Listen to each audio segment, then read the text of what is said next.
আলহামদুলিল্লাহ আলহামদুলিল্লাহ কাফা ওয়া সালামুন আলা ইবাদিহিল্লাযিনা ইসতাফা আম্মা বাদ। বাংলাদেশ জামাত ইসলামী ঢাকা ৬ সংসদীয় আসন কর্তৃক আয়োজিত আজকের এই প্রীতি ফুটবল টুর্নামেন্ট কন্টেন্ট ক্রিয়েশন প্রতিযোগিতার পুরস্কার বিতরণী অনুষ্ঠানের সম্মানিত অতিথিবৃন্দ, বিশেষ করে আমাদের মাঝে এসে আমাদেরকে আলোকিত করেছেন, সম্মানিত করেছেন। ৯০-এর বাংলাদেশের জনপ্রিয় খেলা ফুটবলকে যারা জনপ্রিয় করে তুলেছিলেন, যার নেতৃত্বে আমাদের কায়সার হামিদ ভাই,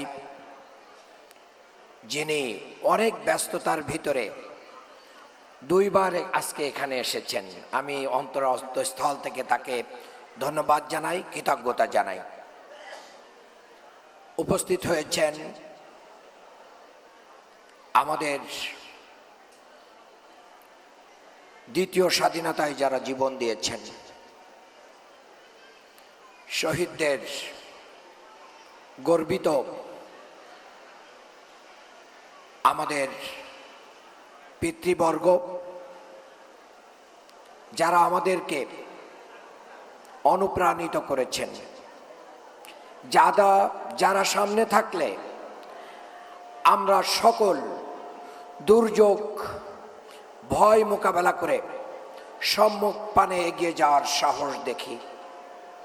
সম্মানিত শহীদ পরিবারের সদস্যবৃন্দ, উপস্থিত রয়েছেন বাংলাদেশ ইসলামী ছাত্র শিবিরের সাবেক কেন্দ্রীয় সভাপতি, নির্যাতিত ছাত্র নেতা, বুয়েটে যাকে রক্তাক্ত করা হয়েছিল, থেতলে দেওয়া হয়েছিল, আমার প্রিয় ভাই ইঞ্জিনিয়ার সিরাজুল ইসলাম। উপস্থিত রয়েছেন বাংলাদেশের দ্বিতীয় স্বাধীনতায় যারা সম্মুখ সমরে নেতৃত্ব দিয়েছিল, জুলাই গণ অভ্যুত্থানে মাঠে যারা নেতৃত্ব দিয়েছিল, শহীদ ঈদগাহ বাংলাদেশ ইসলামী ছাত্র শিবিরের সম্মানিত সেক্রেটারি জেনারেল জনাব নুরুল ইসলাম সাদ্দাম। উপস্থিত রয়েছেন ইসলামী আন্দোলন বাংলাদেশের সম্মানিত নেতৃবৃন্দ, সম্মানিত সুধীমণ্ডলী, মা বোনেরা, যারা দীর্ঘদিন খেলা করে এই দুপফুলার মাঠকে এবং আমাদেরকে প্রাণবন্ত করে রেখেছেন, সম্মানিত খেলোয়াড়বৃন্দ, সাংবাদিক বন্ধুগণ, আইন শৃঙ্খলায় নিয়োজিত বিভিন্ন বাহিনীর সদস্যবৃন্দ, যুব সমাজ, আসসালামু আলাইকুম ওয়া রাহমাতুল্লাহি ওয়া বারাকাতুহু। আমি সকলকে ধন্যবাদ এবং কৃতজ্ঞতা জানাই। সম্মানিত উপস্থিতি, আমরা ঢাকা ৬কে, পুরান ঢাকাকে পরিবর্তন করে আধুনিক ঢাকায় রূপান্তরিত করতে চাই ইনশাআল্লাহ। বিগত ৫৪ বছরে এই পুরান ঢাকার মানুষ উন্নয়ন বঞ্চিত, এই পুরান ঢাকার মানুষ সুবিধা বঞ্চিত, এই পুরান ঢাকার মানুষ সরকারের সমস্ত প্রকার সুযোগ সুবিধা থেকে বঞ্চিত। যারা বিগত সময়সমূহে ক্ষমতায় ছিলেন, তারা ক্ষমতায় যাওয়ার জন্য জনগণকে সিঁড়ি হিসেবে ব্যবহার করেছেন, কিন্তু জনগণের কল্যাণ করেন নাই। তারা আমাদের জন্য একটি হাসপাতাল নির্মাণ করতে পারেন নাই, তারা আমাদের জন্য আইটি পার্ক তৈরি করতে পারেন নাই, তারা আমাদের জন্য বাণিজ্য কেন্দ্র তৈরি করে ইন্টারন্যাশনাল বিজনেস সেন্টার তৈরি করতে পারেন নাই। তারা যেটা করতে পেরেছেন সেটা হলো চাঁদাবাজি, দখলবাজি, সন্ত্রাস, লুটপাট। তাই আজকে ঢাকা ৬-এর প্রত্যেকটি আবাল বৃদ্ধ বনিতা আজকে বলছে চায়ের দোকানে, বন্দরে, ঘাটে, সমস্ত জায়গায় সব দল দেখা শেষ, সব দল দেখা শেষ, দাঁড়িপাল্লার বাংলাদেশ।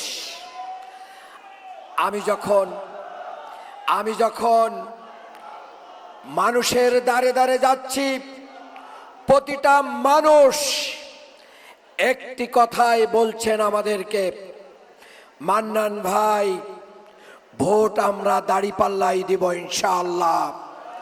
কিন্তু একটা পরিকল্পনা আপনাদেরকে নিতে হবে। সেই পরিকল্পনা হচ্ছে অন্যায় করে, কেন্দ্র দখল করে, ভোট জালিয়াতি করে যেন আমাদের বিজয় ছিনিয়ে নিতে না পারে, সেই জন্য আমাদেরকে ব্যবস্থা নিতে হবে। আমি এই হাজার হাজার তরুণকে উদ্দেশ্য করে বলতে চাই, আমাদের জুনায়েদ, আমাদের আনাসরা মাত্র 13-14 বছর, 15 বছরের কিশোর, যারা চিঠি লেখে, যারা ব্যাংকের টাকা ভেঙ্গে টাকা নিয়ে এই চাংখারপুলে যে পুলিশকে মোকাবেলা করেছিল, তাদের মতন আমরা যদি আগামী দিনে ঢাকা 6-এর মানুষের ভোটাধিকার নিশ্চিত করার জন্য আবার ডাক আসে, আমরা কি বের হতে পারবো? ইনশাআল্লাহ আমরা জীবন দিব, আমরা জীবন দিব, কিন্তু আমাদের কারোর ভোটাধিকার হরণ করতে আমরা দিব না, দিব না, দিব না ইনশাআল্লাহ। কাজেই আমি সম্মানিত ঢাকা 6-এর অধিবাসীদেরকে বলতে চাই, যারা আজকে ষড়যন্ত্র করছে, যারা জনগণের ভোটাধিকার নিয়ে মাস্তানদেরকে সংগ্রহ করছে, যারা অস্ত্রবাজদেরকে সংগ্রহ করছে, যারা কিশোর গ্যাংদেরকে সংগ্রহ করছে, যারা মাদক কারবারিদেরকে সাথে নিয়ে আগামীর নির্বাচন করতে চায়, তাদেরকে আপনারা লাল কার্ড দেখিয়ে দিন। এই খেলায় কি লাল কার্ড, হলুদ কার্ড আছে না? সব ফুটবলে লাল কার্ড আছে। যদি ভালো খেলতে না পারেন, 5ই আগস্টের পরে যেভাবে খেলা শুরু করেছেন, জনগণ লাল কার্ড দেখাতে শুরু করে দিয়েছে। কাজেই মা বোনদেরকে বলবো, আসুন সকল ভয়ভীতি ছাড়িয়ে আমরা ঢাকা 6কে একটি উন্নত আধুনিক রাষ্ট্রে পরিণত করার জন্য বাংলাদেশকে, ঢাকা 6কে আমরা মডেল করব ইনশাআল্লাহ। ঢাকা 6-এ আমরা মাদককে না বলে দেব, ঢাকা 6কে চাঁদাবাজকে আমরা গুড বাই বলে দেব। ঢাকা 6-এ আমরা ব্যবসা বান্ধব পরিবেশ তৈরি করব। ঢাকা 6-এ নাগরিক অধিকার আমরা নিশ্চিত করব, গ্যাস সমস্যার সমাধান করব, এবং খাস মহলের নামে যে সমস্ত জমির খাজনা নেওয়া হচ্ছে না, সেগুলোর সমাধান আমরা করব। আমরা যানজট মুক্ত করব, আমরা যানজট মুক্ত করে এই ঢাকা 6কে বসবাসযোগ্য নগরীতে পরিণত করব ইনশাআল্লাহ।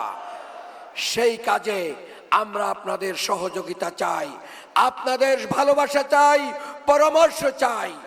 আজকে আমার হৃদয়টা ভরে গেছে, আমি অনেক আবেগ আপ্লুত হয়ে গিয়েছিলাম। শহীদ জুনায়েদের পিতা এবং শহীদ পরিবার যেভাবে আমাদের জন্য দোয়া করছেন, সত্যিই এই শহীদদের রক্ত আমরা ধারণ করতে পেরেছি। আমরা এই শহীদদের রক্তের প্রতিদান দিতে চাই। আমাদের ব্যালটের মাধ্যম দিয়ে আগামী দিনে এই শহীদের রক্তের ঋণ আমরা পরিশোধ করব ইনশাআল্লাহ। আমাদের ব্যালট কথা বলবে ইনশাআল্লাহ। আমি সমস্ত শহীদ পরিবারকে সাক্ষী রেখে আমি এই ওয়াদা করছি, আমিরে জামাত যে ঘোষণা দিয়েছেন, আমাদের দ্বারা কোনো অন্যায় হবে না, অবিচার হবে না, জুলুম হবে না ইনশাআল্লাহ। আমরা জনগণের প্রতিটা টাকার বরাদ্দের হিসাব আমরা বিজয়ী হলে আমরা জনসম্মুখে প্রকাশ করব ইনশাআল্লাহ। আমরা নির্বাচিত হলে মসজিদ ভিত্তিক আমরা আমাদের কার্যক্রম পরিচালনার মাধ্যম দিয়ে মসজিদ কমিটি, পঞ্চায়েত কমিটি, সিভিল সোসাইটিকে অ্যাকোমোডেট করে আগামী দিনে ঢাকা ৬কে আমরা একটি রোল মডেলে পরিণত করব ইনশাআল্লাহ। আজকের এই সুন্দর আয়োজনে যারা আমাদেরকে সহযোগিতা করেছেন সকলের প্রতি কৃতজ্ঞতা জানাচ্ছি। মাঠ তৈরি থেকে শুরু করে নিয়ে মিডিয়ার ভাইয়েরা সবার যাদের নাম বলতে পারছি আর যাদের নাম বলতে পারছি না সবার প্রতি কৃতজ্ঞতা জানাচ্ছি এবং বিনীত অনুরোধ করছি, আপনারা দেখেছেন আজকের এই খেলায় যে ব্যতিক্রমী পুরস্কার ছিল একটি গরু এবং খাসি। এই যারা পুরস্কার পেয়েছে তারা আগেই বলেছিলেন এবং দাওয়াত দিয়ে রেখেছিলেন যে আজকে সেই গরু এবং খাসি দিয়ে আপনাদেরকে খাওয়াবেন। সেই দাওয়াত আপনাদেরকে ওই খেলোয়াড়দের পক্ষ থেকে আমি পৌঁছে দিলাম। সঙ্গত কারণে গরুটা এবং খাসিটা মাগরিবের পরে জব করা হয়েছে। সেই দাওয়াতের রান্না প্রস্তুত হওয়ার পথে, রান্না চলমান আছে। আমাদের পুরস্কার বিতরণের পরে আপনারা আবার একটু সাংস্কৃতিক অনুষ্ঠানে আমরা ফিরে যাব এবং সেই ফাঁকে আমাদের প্যাকেট রেডি হয়ে যাবে। আমরা ইনশাআল্লাহ স্বল্প সময়ের ভিতরে আপনাদের হাতে খাবারের প্যাকেট দেওয়ার মাধ্যম দিয়ে আজকের প্রোগ্রাম শেষ হবে ইনশাআল্লাহ। সবাইকে কষ্ট করে এখানে আসার জন্য আমি ধন্যবাদ জানিয়ে পুরস্কার বিতরণ অনুষ্ঠান শুরু করার জন্য আহ্বান করছি। আল্লাহ হাফেজ।